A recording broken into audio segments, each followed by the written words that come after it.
할렐루야 감사합니다. 시간에 우리가 욥기 1장을 공부를 합시다. 욥기는 제가 이제 이 개론에서도 말씀드렸던 것처럼 욥기는 크게 세 가지를 이야기를 한다고 그랬죠. 첫 번째는 하나님의 절대 주권, 그 다음에 인간이 가지고 있는 한계, 그 다음에 세 번째는 하나님의 절대 신앙에 대한 요청, 순복하는 신앙을 가져야 된다라는 부분들이 욥기가 전체적 의미 속에서 우리에게 설명하고 있다. 이 부분들은 전체적으로 우리가 이것을 알고 가셔야 됩니다.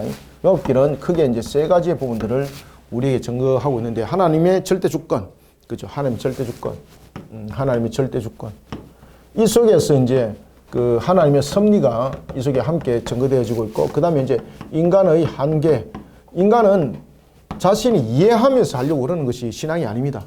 우리가 앞에도 말씀드렸던 것처럼 요 신앙이 있는데, 요 신앙은 우리가 이해하여서 갈 수 있는 것이 딱 요까지입니다. 근데 이까지를 우리는 신앙이 복되다 이렇게 말하지 않습니다. 신앙이 진짜로 복된 부분들로 가려면요, 요 한계를 넘어서야 됩니다. 아시겠죠? 그죠? 그래서 이 넘어서는 한계는 바로 뭔가 하면은 순복하는 신앙입니다. 순복하는 신앙. 지금까지 신앙이 자라나는 단계 속에서는 이해라는 것이라고 말한다면은, 성장하는 단계 속에서는 항상 신앙이 순복하는 모습이 돼야 됩니다. 신앙이 순복하는 모습. 여기가 딱 선이 딱 있습니다. 그래서 욥기서가 그것을 가르쳐 주고 있습니다. 따라서 세 번째는 욥기는 절대 신앙을 요청하고 있습니다. 절대 신앙. 절대 신앙의 요청. 절대 신앙은 바로 이 부분들입니다. 신앙을 이해하려고 하면 안 됩니다. 신앙은 그러면 자라나는 것은 딱 요 한계까지 열매를 못 맺습니다. 아시겠습니까? 결국은 열매를 맺으려면은, 이 열매를 맺으려면 그 한계를 넘어서야 되는 것인데, 우리가 항상 여기서 꼬꾸라진다는 거죠. 자라나는데 이 한계점에서 도달해서 결국은 넘어지는 자들이 되는 겁니다.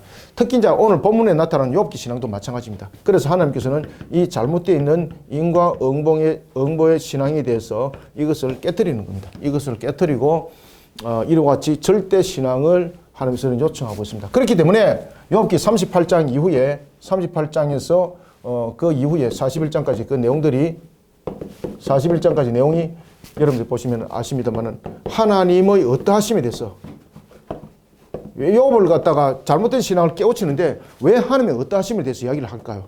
왜냐하면 우리가 결국은 절대 신앙을 가기 위해서는 하나님이 어떤 분인가를 이해하는 것이 아니라 이 하나님을 우리는 믿어 의심치 말아야 되는 것이죠. 그래서 하나님을 절대적으로 어떻게 해야 되는가? 신뢰해야 됩니다. 신뢰. 하나님이 신실하신 분이잖아요. 하나님이 신실하신 분 절대 신뢰하셔야 되고, 그 다음에 하나님이 완전하신 분이잖아요. 하나님의 완전하심에 대해서 또한 절대 주권을 가지고 계시잖아요. 절대 주권을 가지고 계실 뿐만 아니라 하나님은 전지하시고 전능하신 하나님이죠. 자, 이런 부분들이 전부 다 순복하는 신앙 속으로서 들어가는 것입니다. 이래. 그렇기 때문에 하나님께서 욥에게 하나님의 어떠하심을 먼저 가르치는 거예요. 하나님의 어떠하심을 가르칠 때 제일 먼저 무엇부터 가르칩니까? 창조부터 가르쳐. 창조. 내가 천지 만물을 창조할 때 너는 어디에 있었는가? 너는 어떤 존재 자체가 없었는데 뭐. 자, 이런 부분들이 이제 욥기 전체적인 구성적 요소를 가지고 우리에게 증가하고 있습니다. 자, 그러면 1장을 봅시다. 자, 욥기는 1장은 전체적인 부분에서 우리에게 이제 무엇을 말해주고 있는가 하면은, 자, 당대의 최고의 의인이라고 말했던 욥. 자, 이런 욥이 이제 소개되어지고, 또 하나는 두 번째는 그 욥에 대한 신앙이 어떤 신앙인가에 대해서 한 부분들이 등장합니다. 바로 사탄입니다. 이 사탄은 본문에서 말씀드릴게요. 사탄은 마귀인가, 옛날에는 이 부분들을 마귀라고 이야기를 했는데, 지금은 현 부분에 대해서는 이것을 하나의 직무적 부분들로서 내용을 보고 있고, 이것을 고발자라고 이 부분들을 해석을 하고 있습니다. 왜 그러냐면 이 부분들을 고유명사로 쓰고 있는 것이 아니거든요.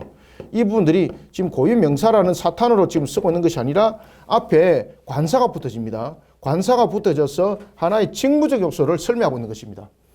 자, 그런 부분들을 통해서 우리가 또한 본문들을 봐야 되고, 따라서 1장은 전체적인 내용들은 바로 욥을 시험하시는 하나님이세요. 욥의 고난.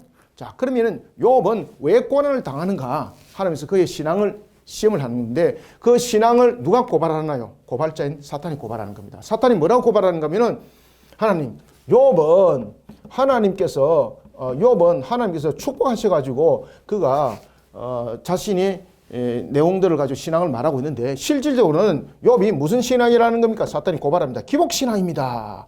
그래서 하나님께서 축복하신 것을 거둬보십시오. 그러면은 하나님께 그가 온전히 바로 설 수 있는가?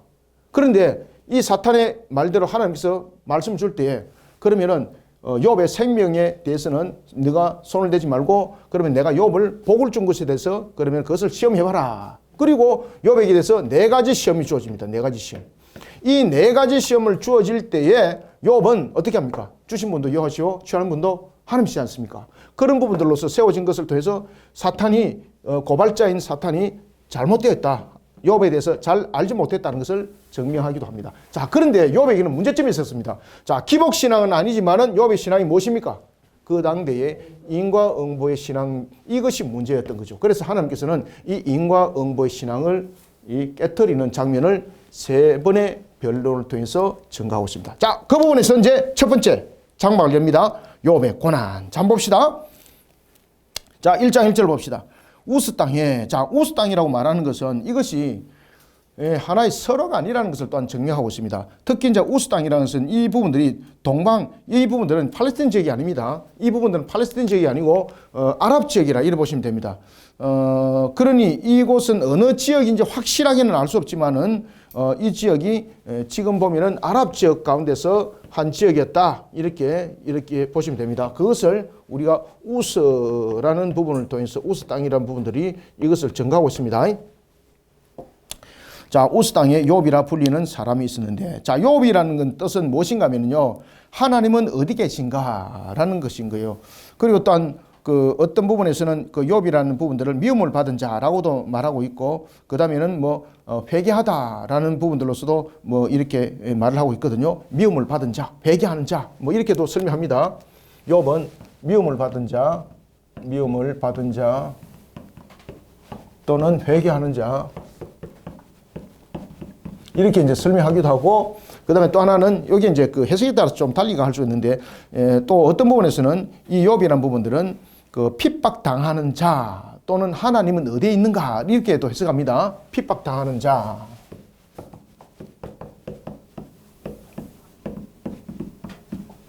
자, 이렇게 이제 그 해석하게 돼요.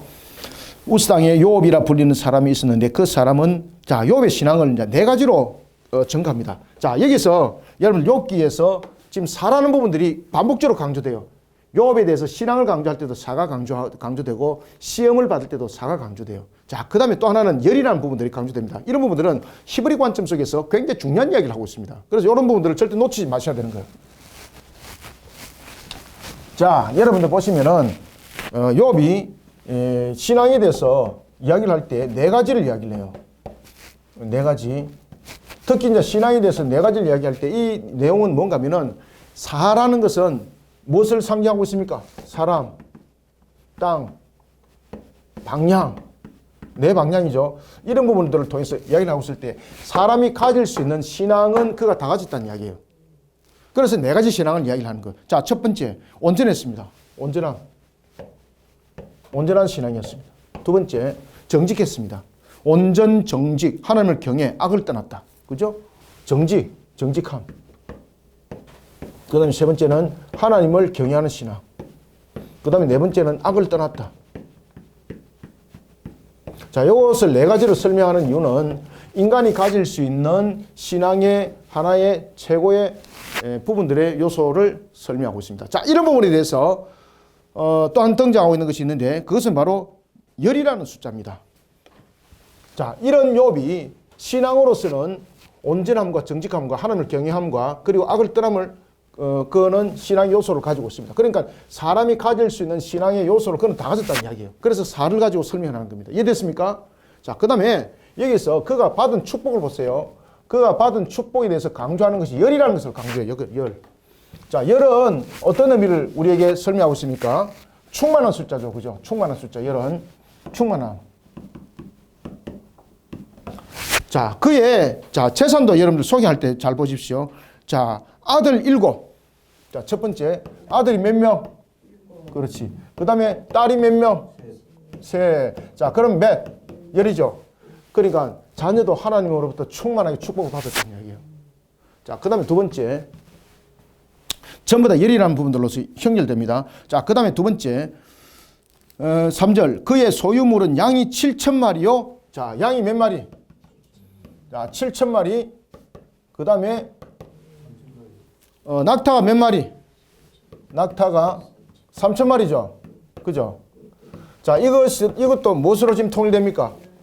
자, 열이라는 부분들로 통일되죠. 그럼 하나님으로부터 충만히 축복을 받았다는 이야기죠. 자, 그 다음에 세 번째 보세요.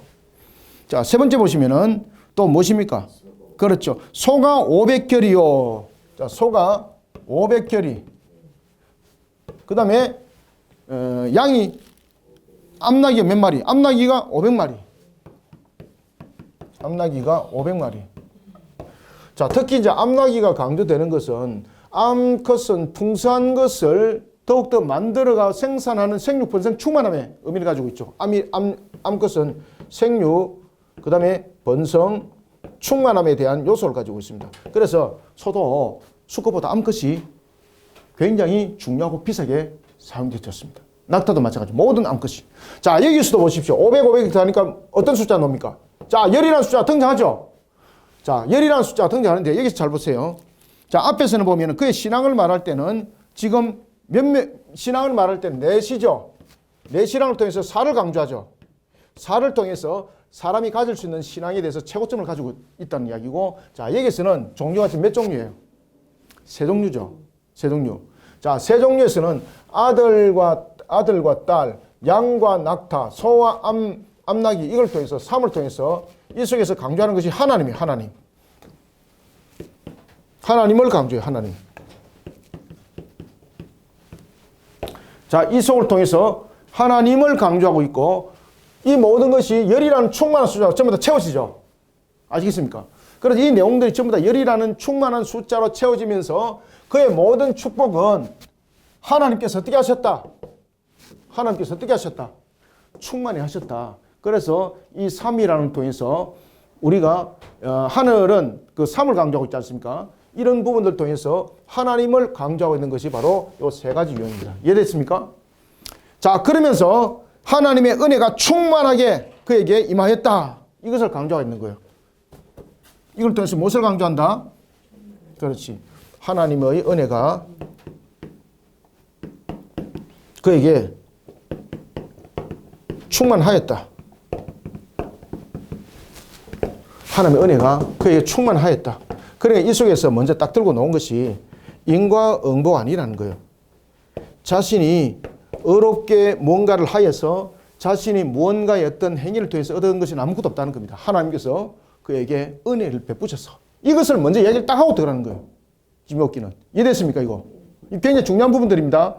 특히 이제 그 1절, 2절, 3절은 굉장히 중요한 의미를 딱 가지고 출발하는 거예요.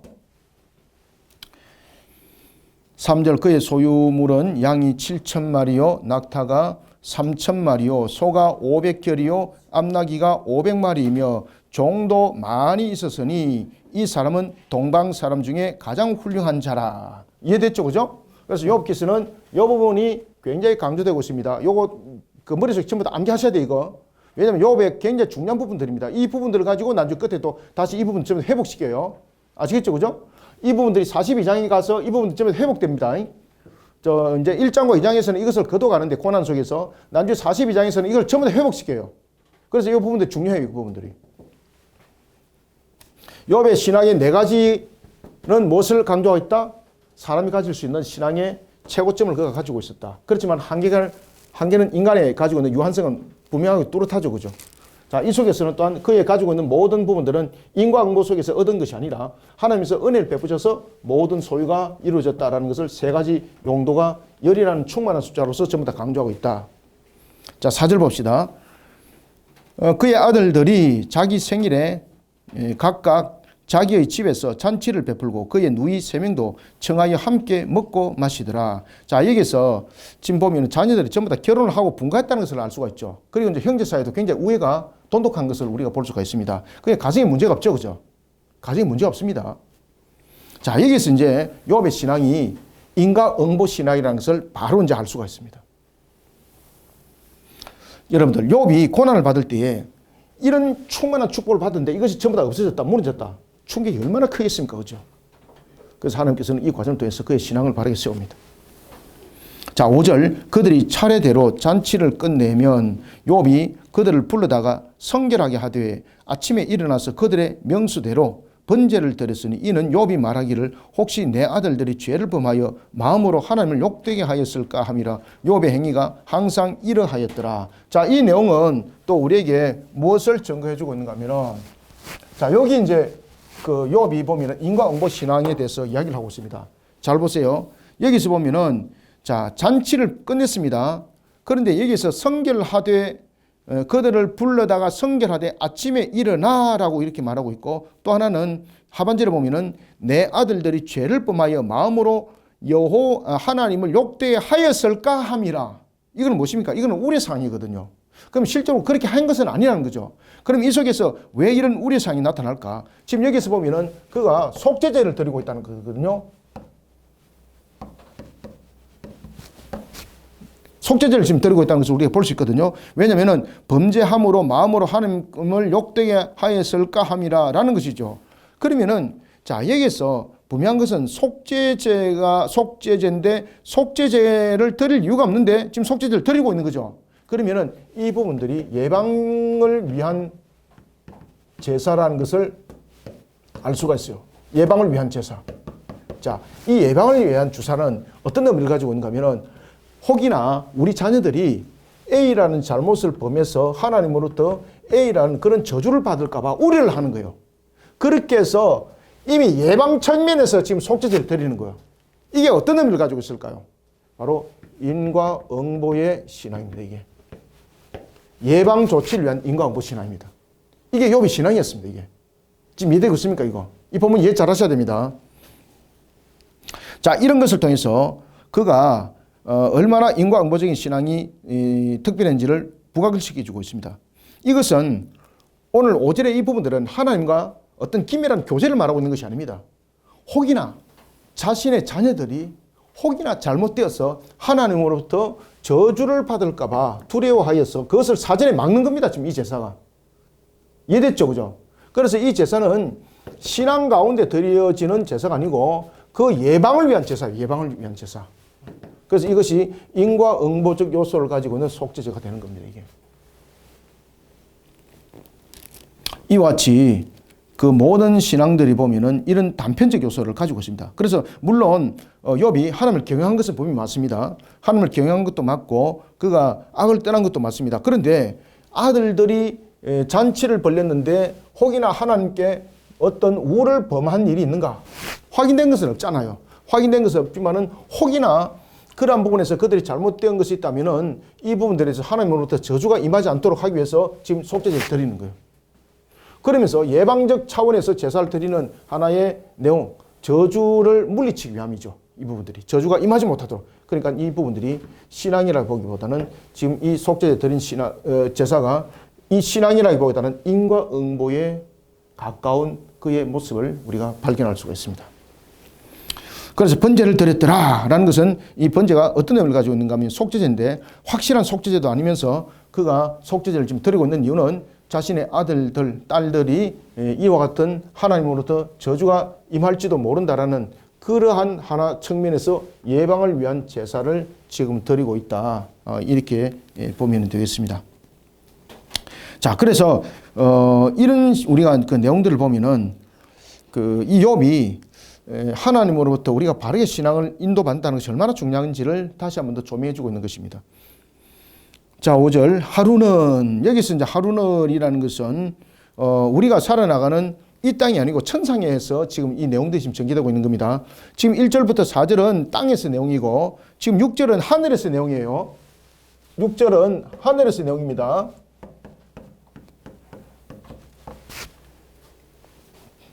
하루는 하나님의 아들들이 여기서 그러면은 하나님의 아들들은 누군가? 여기서 하나님의 아들들은 하나님의 수종들은 천사들입니다. 이것은 여러분 하나님의 아들들이라고 말하고 있는 이 부분들은 하늘에서 수종되는 천사들을 지금 말하고 있습니다. 이 본문 속에서. 그래서 제가 하늘을 이야기를 지금 하고 들어온 거예요. 6절 하루는 하나님의 아들들이 와서 여호와 앞에 섰고 사탄도 그들 가운데 온지라. 여기서 이제 사탄 앞에도 내가 말씀드렸죠. 자, 여기서 천사들이 있고 그 다음에 여기서 보면은 여호와 앞에 섰고 사탄도 그들 가운데 있다라는 것은 지금 여기 있는 하나님의 아들들 천사들은 하나님으로부터 수종되는 자, 하나님을 수종 들고 그 다음에 하나님으로부터 부여됐던 그 사명들을 감당하는 하나의 사역에 대한 내용들을 담고 있는 천사들이거든요. 그 가운데 지금 누구도 있습니까? 사탄도 있는 겁니다. 사탄.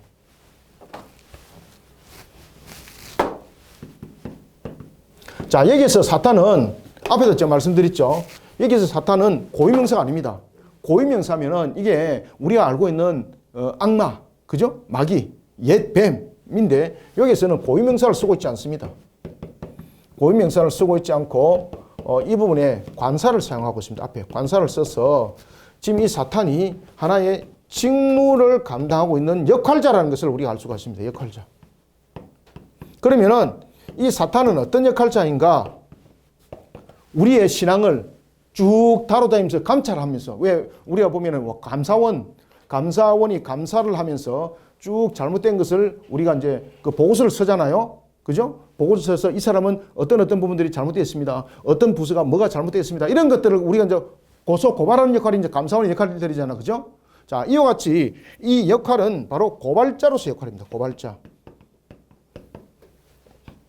고발자로서 각 사람들의 신앙을 늘 점검하는 그런 역할을 했습니다. 신앙을. 자, 이런 사탄이 두루 다니다가 이제 하나님 앞에 섰습니다. 그때 하나님께서 이렇게 물어봅니다. 7절 여호와께서 사탄에게 이르시되 네가 어디서 왔느냐? 사탄이 여호와께 대답하여 이르되 땅을 두루 돌아 여기저기 다녀왔나이다. 네가 어디서 왔느냐? 너는 어디 출신이냐? 너는 여기 오면 안 된다. 이런 것이 아닙니다. 너는 어디서 왔냐? 네가 지금 사역을 쭉 다 이루고 온 것에 대해서 네가 그것을 나에게 보고하라 이 말입니다. 그때 사탄이 이렇게 보고합니다. 특히 하나님께서 당대의 최고 의인이요 그리고 최고로 당대 축복을 받았다고 하고 있는 욥에 대해서 그가 고발을 하는 겁니다. 욥에 대해서 특별하게 그가 고발자로서 특별히 감사했겠죠. 그죠? 특별히 이제 감찰하면서 조사를 한 거죠. 조사를 하면서 이제 어떤 이야기를 하고 있는가 하면은 하나님께서 욥의 신앙을 한번 시험을 해보셔야 됩니다. 욥의 시험. 왜? 욥은 그가 하나님께서 그를 축복하셨기 때문에 그가 신앙이 그가 돈독한 것처럼 보이는데 하나님께서 축복한 것을 만약에 다 거둬버리면 그의 신앙의 모습이 어떤 모습인가 그 본말이 나타날 것입니다. 그러면은 이 사탄이 지금 욥의 신앙에 대해서 무슨 고발을 하고 있을까요? 욥의 신앙에 대해서 기복신앙이라고 고발합니다. 기복신앙이라고 고발하는 겁니다. 그러면 하나님께서 그렇게 말합니다. 그러면은 욥이 신앙이 기복신앙이 맞는지 너가 그러면 욥을 어떻게 하라? 그러면 시험을 해봐라. 시험을 하는 데 있어서 그의 무엇은 절대 손대면 안 된다. 생명에는 절대 손대면 안 된다. 그러면은 내가 그를 축복한 것에 대해서 그 축복을 거둬서 그러면 시험을 해봐라. 근데 그 시험해 본 결과 어떤 일이 났을까? 그때에 욥을 시험할 때에 우리 앞에도 봤죠. 그죠? 욥은 하나님의 신앙이 네 가지가 신앙에 대해서 정점을 이루고 있었죠. 네 가지 신앙. 그 네 가지 신앙 속에 그가 사탄이 시험할 때 딱 네 가지를 시험합니다. 네 가지. 자, 어떤 시험인지 봅시다. 자, 9절 사탄이 여호와께 대답하여 이르되 욥이 어찌 까닭 없이 여호와를 경외하리까? 여기서 까닭 없이라는 것은 욥의 신앙을 고발하고 있는 거죠. 그죠? 그가 감찰을 하면서 역할자로서 각 사람의 신앙을 쭉 조사하면서 욥에 대해서 고발하는 겁니다. 뭐라고 고발합니까? 하나님, 욥이 참으로 신앙이 돈독한 것처럼 보이지만은 그 까닭 없이 그게 신앙이 그렇게 나타나겠습니까? 이 말은 무슨 말입니까? 하나님께서 그를 축복하셨기 때문에 그에게 신앙이 그렇게 나타나는데 축복한 것을 거둬보시면은 그의 신앙이 어떤 신앙인지 본말이 나타날 것입니다. 이 뜻이거든요. 그러면은 지금 사탄은 고발자로서 욥의 신앙에 대해서 어떻게 고발합니까? 욥의 신앙이 기복신앙이라는 것을 고발하는 거예요. 기복신앙.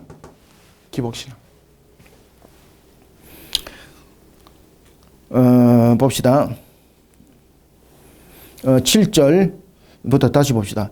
여호와께서 사탄에게 이르시되 네가 어디서 왔느냐? 사탄이 여호와께 대답하여 이르되 땅을 두루 돌아 여기저기 다녀왔나이다. 여호와께서 사탄에게 이르시되 네가 내 종 욥을 주의하여 보았느냐? 주의하여 보았느냐? 이 말은 하나님께서 욥에 대해서 지금 묻는 거죠. 그죠? 욥에 대해서 하나님도 욥에 대해서 굉장히 관심이 많은 거죠. 내 종 욥을 주의하여 보았느냐라는 것은 감찰을 확실히 했냐 이 말이죠. 그와 같이 온전하고 정직하여 하나님을 경외하며 악에서 떠난 자는 세상에 없느니라. 자, 이렇게 욥의 신앙을 하나님께서 인정을 합니다. 그러니까 사탄이 뭐라고 고발합니까? 고발자가. 아닙니다. 그의 축복을 거둬보십시오. 그의 신앙은 기복신앙입니다. 이렇게 이야기를 하는 겁니다. 9절 사탄이 여호와께 대답하여 이르되 욥이 어찌 까닭 없이 하나님을 경외하리까? 까닭 없이라는 것은 그가 하나님께서 그를 축복을 했기 때문에 그에게 많은 물질을 주고 건강을 주고 이 다음에 그에게 지혜를 주고 이런 하나님께서 한없는 그런 축복을 줬기 때문에 욥의 신앙이 그렇게 보입니다. 이 말이에요. 그래서 욥의 신앙은 기복적인 것입니다. 그 하나님께서 축복한 것을 거둬보십시오. 그의 신앙 완전히 그냥 없습니다. 깡통입니다. 이런 이야기를 하고 있는 겁니다. 그래서 욥은 하나님을 향한 절대 신앙이 아니라 기복적인 요소를 가지고 있음을 그가 고발합니다. 그것이 바로 조건 없이는 그의 신앙이 그렇게 되겠습니까? 이 말이에요. 어찌 까닭 없이 하나님을 경외하리까가 이것을 이야기를 하고 있어요. 10절 주께서 그와 그의 집과 그의 모든 소유를 울타리로 두르심 때문이 아니니까. 그래서 하나님께서 그의 모든 소유에 대해서 축복하셨고 하나님께서 그에게 지키심과 보호하심이 있기 때문에 그 하나님을 경외하는 것이지 그걸 다 거둬보십시오. 하나님을 경외하지 않을 것입니다. 라는 것입니다. 주께서 그와 그의 집과 그의 모든 소유물을 울타리로 두르심 때문이 아니니까 주께서 그의 손으로 하는 바를 복되게 하사 그의 소유물이 땅에 넘치게 하셨음이니이다. 하나님을 경외한 신앙이 다른 사람보다도 뛰어난 그 덕목, 그 성품들이 전부 다 하나님께서 그를 축복했기 때문에 그렇게 나타날 뿐입니다. 그것을 거둬버리면 하나님을 경외하지 않을 것입니다. 그죠? 결국 물질 요소를 가지고 있다는 거죠. 그래서 기복신앙입니다 라고 고발하는 거예요. 그럼 그것이 맞는가? 하나님께서 시험해요. 그럼 너가 욥을 그렇게 기복신앙이라고 고발하는데 그러면 그것을 확인해 봐라. 하나님은 이미 욥의 신앙이 기복신앙이 아니라는 걸 알고 계셨죠. 그리고 인과응보라는 잘못된 신앙 속에 있는 것도 하나님께서 알고 계셨죠. 그러니까 이 욥이 사탄에서 고발을 당하지만은 네 가지 시험을 통해서 나중에 하나님께서 그의 잘못된 인과응보를 나중에 두드러 고칩니다. 자 봅시다. 10절 주께서 그와 그의 집과 그의 모든 소유물을 울타리로 두르심 때문이 아니니까 주께서 그의 손으로 하는 바를 복되게 하사 그의 소유물이 땅에 넘치게 하셨음이니이다. 이제 주의 손을 펴서 그의 모든 소유물을 치소서. 자 사탄은 욥의 신앙에 대해서 물질적 축복에 근거가 있다고 말하고 있는 거죠. 기복신앙입니다 이 말이죠. 그것을 거둬보십시오 라고 말합니다. 이제 주의 손을 펴서 그의 모든 소유물을 치소서. 그리하시면 틀림없이 주를 향하여 욕하지 않겠나이까. 아시겠죠? 그죠? 12절 여호와께서 사탄에게 이르시되 내가 그의 소유물을 다 네 손에 맡기노라. 다만 그의 몸에는 네 손을 대지 말지니라. 사탄이 곧 여호와 앞에서 물러가니라. 자, 욥의 신앙을 시험해 보라는 거죠. 하나님께서는 욥에 대해서 모든 것을 허락할 때에 단 한 가지는 허락지 않습니다. 생명. 모든 부분들은 생명의 주관자 하나님이시거든요. 그러니까 지금 사탄이 하나님을 능가할 수 없다는 거죠. 그리고 그 직무를 감당할 때도 하나님을 능가해서는 할 수 없다는 것이고 또 하나는 하나님께서 허용한 것까지만 해야 된다는 거예요. 이해됐습니까? 그래서 사탄이 욥을 여러분들 시험할 때 하나님께서 허용된 것까지만 해요. 여러분들요. 그리고 하나님을 넘어설 수 없다는 것도 분명히 이야기를 해요. 하나님께서. 그래서 생명에 대해서는 손을 대지 마라 이렇게 말씀을 주고 있는 것입니다. 자, 이런 속에 그 사탄의 역할들은 바로 고발자로서의 역할자라는 것을 우리가 다시 한 번 더 명확하게 구별해서 알 수가 있습니다. 봅시다. 11절 이제 주의 손을 펴서 그의 모든 소유물을 치소서. 그리하면 틀림없이 주를 향하여 욕하지 않겠나이까. 여호와께서 사탄에게 이르시되 내가 그의 소유물을 다 네 손에 맡기노라. 다만 그 몸에는 네 손을 대지 말지니라. 사탄이 곧 여호와 앞에서 물러가니라. 하나님께서 허용한 범위 그까지만이라는 거예요. 자 13절 하루는 자 여기서 하루와 그리고 또한 6절의 하루는 다르죠. 6절의 하루는 어디에서 하루? 하늘 천상에서 하루고 그 다음에 자 오늘 본문 속에 다시 이제 13절에서 하루는 바로 지상에서 13절 맞죠? 13절. 예. 자 13절에서 이 하루는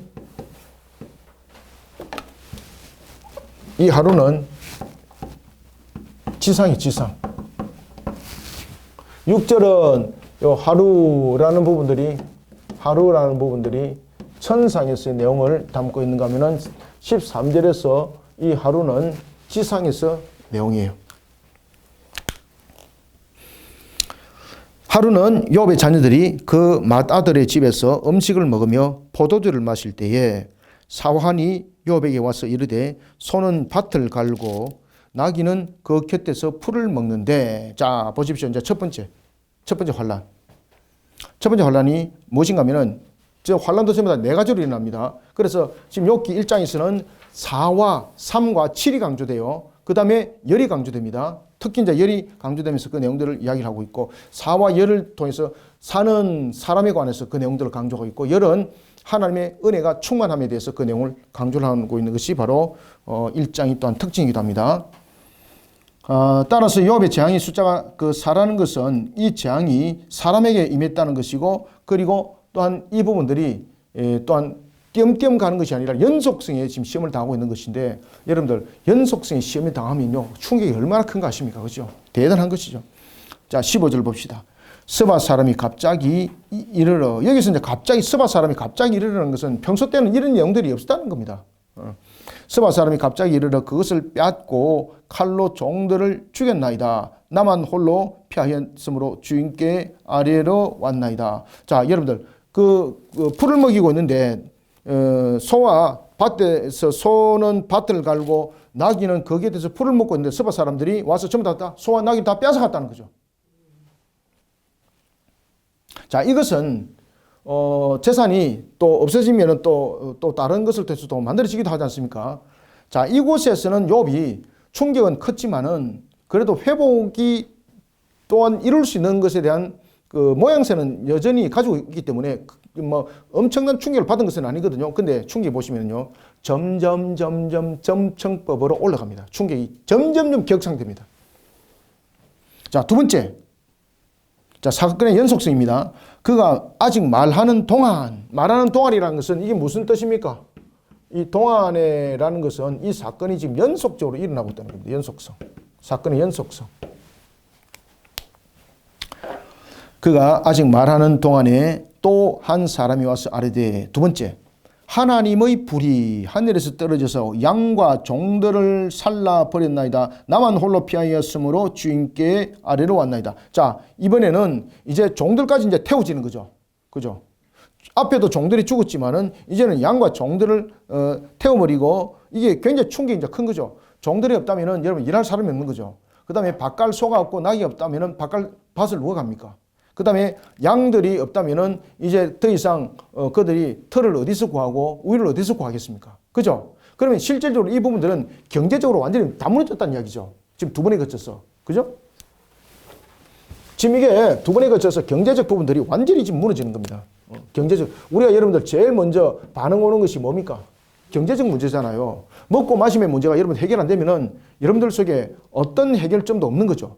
그러니까 첫 번째 경제적 문제가 있을 때는 그래도 여러 개 남아 있었죠. 근데 두 번째는 완전히 다 그냥 휩쓸어 가는 거예요. 남은 종들, 내만 남은 나이다. 양들 더 이상 없습니다. 밭갈 것도 없습니다. 그죠? 밭갈 소도 없고 나귀도 없습니다. 그 다음에 우유와 털을 제공할 양도 이제 없습니다. 그러면은 먹고 살 길이 이제 막막해지잖아요. 자, 그런데 더 큰 문제가 이제 점점 몰아칩니다. 자, 17절, 그가 아직 말하는 동안에 또 한 사람이 와서 아뢰되, 갈대아 사람이 새 무리를 지어 갑자기 낙타에게 달려들어. 자, 이게 이제 뭔가 하면은 이제 들판에서 키우던 것까지 다 걷어버립니다. 첫 번째는 생산 시설에 대한 부분들이 걷어갔죠. 그 다음에 종들까지 걷어갔죠. 그 다음에는 어떻게 됐습니까? 들판에 있는 산업까지 다 걷어갔다는 겁니다. 자, 특히 갈대아 사람들이, 앞에는 보면 스바 사람이죠. 자, 갈대아 사람들, 이 갈대아 사람들은 나중에 이런 보시면은 왜 바벨론을 형성할 때 보면은 바벨론 제국을 형성할 때 제일 주축 세력들이 누가 하면 갈대아 사람들. 갈대아 사람들 굉장히 여러분들요 거칠고 그리고 굉장히 그 강팍하고 잔인합니다, 이 사람들이. 자, 갈대아 사람들, 특히 갈대아 사람들이 쇠무리를 지었죠. 쇠무리를 지어서 공개했다는 것은 욥의 소유물이 굉장히 많다는 이야기죠. 그죠? 무리를 지었는데 쇠무리를 지었다는 것은 간접적으로 무엇을 증명하고 있는가 하면은 욥의 재산이 많다 작다. 그렇지, 재산이 많다는 겁니다. 욥의 재산이 많다는 거. 재산이 많다는 거. 자, 그 다음에 새 무리가 이 그 낙타에 있는 곳을 공격했습니다. 그러면 무리들은 이것은 하나의 전쟁 도구를 가지고 있는 자들이잖아요. 도구를. 그러면은 욥에도 보면은 자신이 소유가 많잖아요. 자신이 소유가 많기 때문에 자신의 가정 수비대가 있다 없다. 자신의 가정 수비대도 있었다는 이야기입니다. 자, 그런 속에서 이 오늘 갈대 사람이 세 무리로 나누어서 공격을 했다는 것은 아주 집요하고 아주 계획적이고 아주 잔인한 공격들이 일어났다는 겁니다. 야, 이게 이제 완전히 이제 다 뺏겨버렸습니다. 생산시설 뺏겨버렸죠. 산업이 뺏겨버렸죠. 모든 것이 끝났다는 이야기입니다. 자, 이 속에서 이제 네 번째 무슨 문제가 터집니까? 자녀의 죽음이 터집니다. 10자녀. 자, 17절. 그가 아직 말하는 동안에 또 한 사람이 와서 아르데 갈대아 사람이 제 새무리를 지어 갑자기 낙타에게 달려들어 그것을 빼앗으며 칼로 종들을 죽였나이다. 나만 홀로 피하였으므로 주인께 아뢰려고 왔나이다. 모든 것이 다 무너졌죠. 그죠? 생산에 이르기까지, 그 다음에 산업에 이르기까지 모든 것이 다 무너졌다는 겁니다. 자, 그 다음에, 자, 그럼에도 불구하고 여러분들, 그가 가정은 또 온전히 지켜지면은 그래도 숨 쉴 틈은 있잖아요. 가정까지 다 무너뜨립니다. 자, 그래서 지금 첫 번째, 두 번째, 세 번째 장, 그 다음에 이제 18절의 네 번째 장은 바로 무엇입니까? 자, 우리가 1절에서 2절에서 봤죠. 그죠? 2절과 3절에서 봤던 그 축복을 전부 다 거둬가는 장면입니다. 그러면 충격이 얼마나 컸겠습니까? 그때도 욥은 기복신앙이 아니라는 것을 확인할 수가 있습니다. 그래서 욥의 신앙은 이 부분에서 이제 인과응보로 넘어가는 것을 우리가 이제 2장에서 발견합니다. 자, 봅시다. 18절. 그가 아직 말하는 동안에, 그러니까 연속적으로, 동안이라는 것은 연속성을 말하고 있습니다. 연속성. 계속해서 지금 반복적으로 일어나 정신 못 차리게 만드는 요소가 이 속에 있는 거예요. 자, 18절.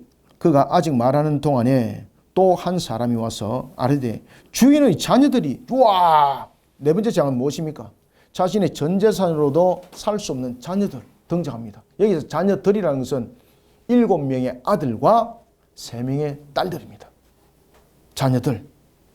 주인의 자녀들이 그들의 맏아들의 집에서 음식을 먹으며 포도주를 마시는데 19절 거친 들에 큰 바람이 와서, 와, 보십시오. 큰 바람. 참 이게 일반적으로 뭐 스바 사람도 아니고 갈대 사람도 아니잖아요. 지금 큰 바람이라는 것은 어떤 의미를 갖고 있습니까? 이 재앙이라는 이야기인데 하나님의 심판이라는 이야기거든요. 큰 바람이 와서 집 내 모퉁이를 치매. 여러분들 집 내 모퉁이를 치면은 기둥이 다 무너진다는 이야기거든요. 그러면은 거기에 있는 모든 사람들이 압사해서 죽었다는 이야기입니다. 압사해서. 거친 들에 큰 바람이 와서 집 내 모퉁이를 치매 그 청년들 위에 무너짐으로 그들이 죽었나이다. 나만 홀로 피하였으므로 주인께 아뢰러 왔나이다 한지라. 이때 욥이 어떻게 하는 거 보세요. 고난 중에서도 하나님을 경외하고 그러한 하나님을 존중하게 하는 그 신앙의 고백이 그대로 나타나요. 그런데 이 신앙이 기복신앙이 아니라는 것을 지금 사탄에게 증명하는 겁니다. 그리고 이제 사탄은 이 부분에서 말을 못합니다. 그런데 이제 마지막에 남았던 사탄의 2장에 가면은 마지막의 시험이 뭔가 하면은 욥을 건강을 쳐버리는 겁니다. 그때에 욥이 또한 여전히 기복신앙이 아니라는 것을 확인하는데 나중에 이제 뒤에 이 부분들이 인과응보의 그의 본질이 나타납니다. 우리가 왜 가장 강력한 고통이 나타나다 보면은 왜 이런 것이 있지 않습니까? 예를 들면은 우리가 이런 깡통에 물이 있는데, 물이 가득하게 있는데, 여기에 시간이 오래 가다 보면 침전물이 여기에 있잖아. 그죠? 침전물이 있으면은, 우리가 이것을 확 디비져 놓으면 큰 충격에 의해서 밖에서 이만한 큰 충격이 있으면은 요 밑에 있는 것이 확 일어나가지고, 이렇게 다 일어나죠. 그죠? 욥의 건강을 친 것은 바로 이 밑에 있는 자신의 인과응보의 신앙을 하나님께서 친 겁니다. 이해됩니까? 그래서 하나님께서 이제 사탄이 이제 딜로 물러나고 하나님께서 욥의 신앙을 이제 두드려 고치기 시작합니다. 그것은 2장에 가서 보겠습니다. 자, 봅시다. 19절 거친 들에 큰 바람이 와서 집 내 모퉁이를 치매 그 청년들 위에 무너짐으로 그들이 죽었나이다. 나만 홀로 피하였으므로 주인께 아뢰어 왔나이다 한지라. 욥이 일어나 겉옷을 찢고 머리털을 밀고 땅에 엎드려 예배하며. 보십시오. 사탄은 욥에 대해서 뭐라고 고발했습니까? 하나님께서 그를 축복하셨기 때문에 여호와를 경외합니다. 그의 가지고 있는 것을 다 한번 빼앗아 보십시오. 그러면 하나님을 경외하지 않고 저주할 것입니다. 그랬잖아요. 그런데 욥이 그런 부분에서 욥이 고발자인 사탄으로부터 고발당한 것은 기복적인 신앙을 가지고 있다는 것에 대해서 고발당한 것이거든요. 근데 그 고발당한 것이 잘못됐다는 것을 지금 확인하고 있는 거잖아요. 욥이 일어나 겉옷을 찢고 머리털을 밀고 땅에 엎드려 예배하며 고난 중에도 하나님을 경외하는 부분들이 분명히 드러나고 있죠. 그런데 여기서 잘 여러분 기억하셔야 됩니다. 욥이 겉옷을 찢고 머리털을 밀고 땅에 엎드려 예배한 이유가 무엇일까요, 여러분들? 이 속에서 나타나는 것이 인과응보입니다. 인과응보. 예. 자신이 무언가를 잘못했기 때문에 자신에게 당하는 이런 모습 아시겠습니까? 그래서 이것이 이제 건강이 치어지면서 2장에서 이제 3장으로 넘어갑니다. 3장으로 넘어가면서 욥의 신앙이 인과응보였다는 것이 확인되어집니다. 나중에. 그리고 하나님께서는 이 부분들을 이제 바르게 세워나가는 부분에서 세 명에 의한 엘리바서, 빌다고 서바를 대한 세 명에 대한 세 번의 논정, 변론이 일어나면서 이 내용들이 전개됩니다. 21절 이르되 내가 못해서 알몸으로 왔사온즉 또한 알몸이 그리로 돌아가올지라 주신 이도 여호와시요 거두신 이도 여호와시니 여호와의 이름이 찬송을 받으실지니이다 하고, 자 원래 인간이 무소유라는 것을 그가 이야기를 하죠. 왜 여러분들 그가 이런 고백을 했을까요? 나중에 뒤에서 여러분 잘 아셔야 됩니다. 그는 기복적인 신앙은 아니었지만은 무슨 신앙으로 지금 이 부분들이 전개되고 있습니까? 인과응보 신앙입니다.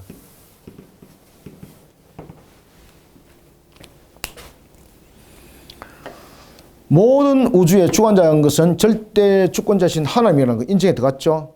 인간은 원래 무소유라는 것을 그가 인정하고 들어갔죠.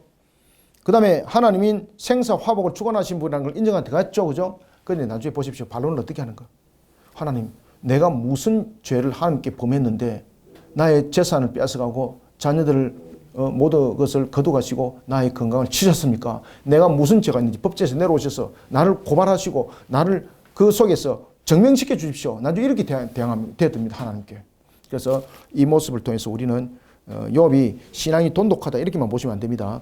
그가 하나님을 경외한 신앙이 분명히 있습니다. 그러나 그럼에도 불구하고 기본적인 바탕 속에는 이런 하나의 인과응보적 요소를 가지고 있었습니다. 이 모든 일에 욥이 범죄하지 아니하고 하나님을 향하여 원망하지 아니하니라. 자, 왜 원망하지 않았을까요?